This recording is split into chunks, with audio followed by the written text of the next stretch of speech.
Hello everyone, booking আছে মুড়াগাছাতে। এই লাইনটাতে খুব একটা যাওয়া পড়ে না, তাই কতটা টাইম লাগবে আমরা ঠিক আইডিয়া করতে পারিনি। একদম সকালের ট্রেন ধরে প্রিয়া চলে এসেছে মাঝদিয়াতে। মাঝদিয়া থেকে আমরা যাচ্ছি কৃষ্ণনগর বাসে করে। কৃষ্ণনগর থেকে আবার বাস চেঞ্জ করে আমরা যাব মুড়াগাছা। অনেক সকালে বেরোনো, সেরকম কিছুই খাওয়া হয়নি, সেই জন্য বাস যখন ভীমপুর এসে দাঁড়ালো ভাবলাম কিছু খেয়ে নিই। ভীমপুর থেকে বাস চলেছে এবার কৃষ্ণনগরের দিকে। ভিডিওটা কিছুদিন আগেকার, তখনও কিন্তু বেশ ভালো ঠান্ডা ছিল। কৃষ্ণনগর এসে পৌঁছলাম। এখান থেকে আমরা বাস স্ট্যান্ডের দিকে এগোচ্ছি।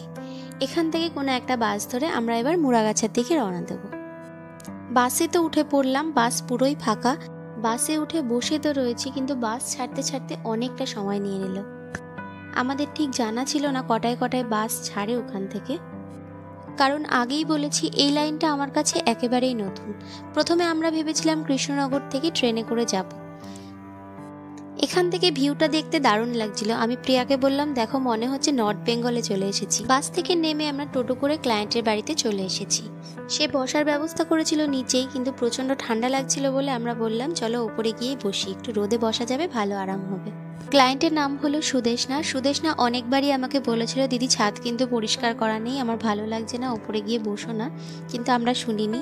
একটু রোদ আছে বলে আমরা ওপরেই এসে বসলাম। এবার যে কথাটা বলতে বলতে আমি অন্য কথায় ঢুকে গেছি, সেই কথায় আসি যে আমরা কেন প্ল্যান চেঞ্জ করলাম, ট্রেনে আসার বদলে কেন বাসে আসলাম। কৃষ্ণনগর থেকে যে টাইমে আমরা গিয়ে পৌঁছেছি, তারপরে যে টাইমে ট্রেন ছিল সেটা আমাদের অনেকটাই লেট হয়ে যাচ্ছিল। আর আমার ধারণা ছিল না বাসে ঠিক কতটা টাইম লাগে। আর যেহেতু আমাদের একই দিনে দুটো বুকিং ছিল আর পরের কাজটা অনেকটাই বেশি কাজ ছিল, সেই জন্য আমি চাইছিলাম যত তাড়াতাড়ি সম্ভব আমি ওখানে গিয়ে পৌঁছতে পারি। কিন্তু আলটিমেটলি আমাদের দেরিই হলো।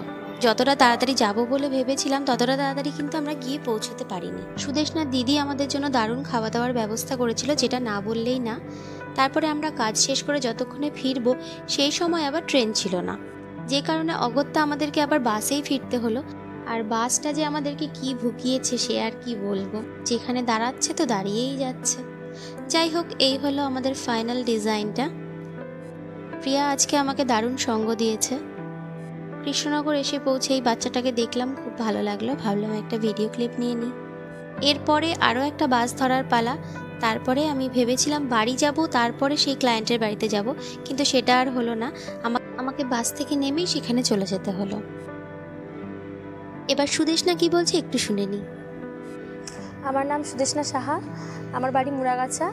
আমি ফেসবুকে দিদিকে পেয়েছি, ওখান থেকেই দিদির মেহেন্দি দেখে আমার খুব পছন্দ হয়েছিল এবং আমি দিদিকে বুকিং করি তারপর। আর দিদি আজ আমাকে এই মেহেন্দিটা করে দিয়েছে। আমার খুবই সুন্দর লেগেছে। আমার পুরো নিজের পছন্দ মতোই দিদি আমার পছন্দ হিসেবেই মেহেন্দিটা করে দিয়েছে। আর তোমরা যারা মেহেন্দির জন্য বুক করতে চাইছো অবশ্যই দিদিকে বুক করো।